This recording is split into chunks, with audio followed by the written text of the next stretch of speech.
سلام دارم خدمت شما. این ویدیو برای تمام ایرانیایی هستش که در آلمان و اروپا هستن.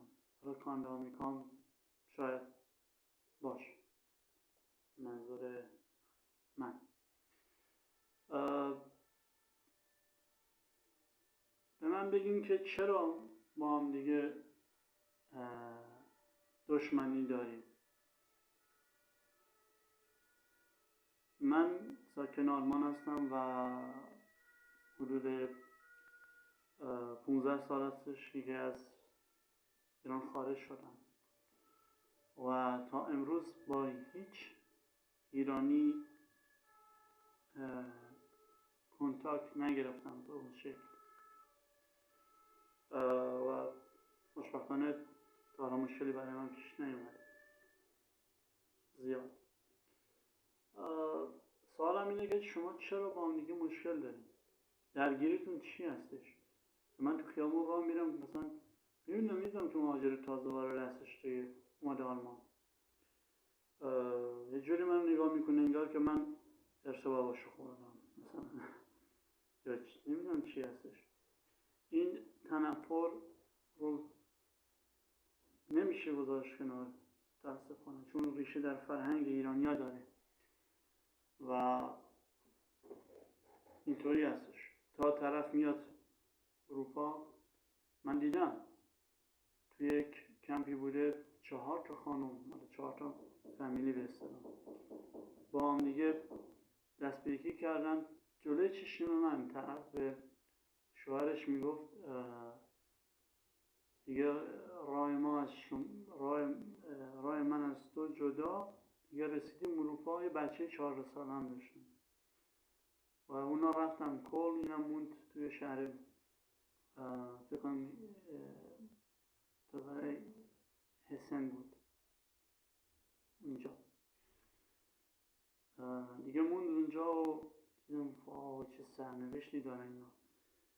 بچه هاتون جمع کنین از این کف خیابونا.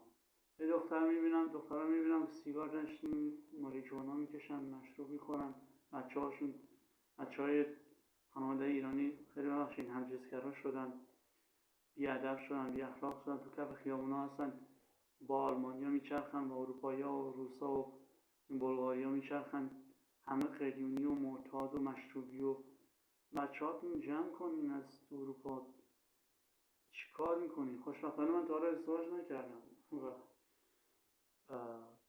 به این دام گرفتار نشدم، ولی چیکار میکنین با خودتون چندین؟ هی میگن که ایرانی های موفق در چی؟ کدوم موفق؟ اگه میخوای بدونی که ایرانی ها چیکار میکنن، من یه گوشه ای رو خیلی کوچیک بهت میگم. طرف توی اروپا و کانادا آمریکا هستش، جای مختلف هست، ترکیه و دبی، این حرفا ولشون. تو خونه های شخصی خودشون فلان خونه رو انداختن، جه خونه، من زیاد نمیگم چی هستش، شما دیگه خودتون میفهمید. مالیات نمیده به کشورهایی مثل اروپا و آلمان و کانادا و آمریکا این حرفا و مردم رو میاره تو خونه خودشون و پول میگیره از من. اینا رو من میدونیم. من یه گوشه رو خواستیم افشاگری بکنیم از ایرانیان آریا، مهر، آریا، تبار.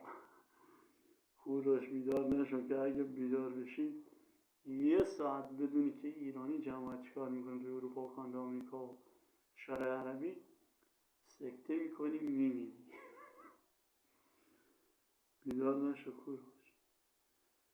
روزگار خیلی بدی هستش.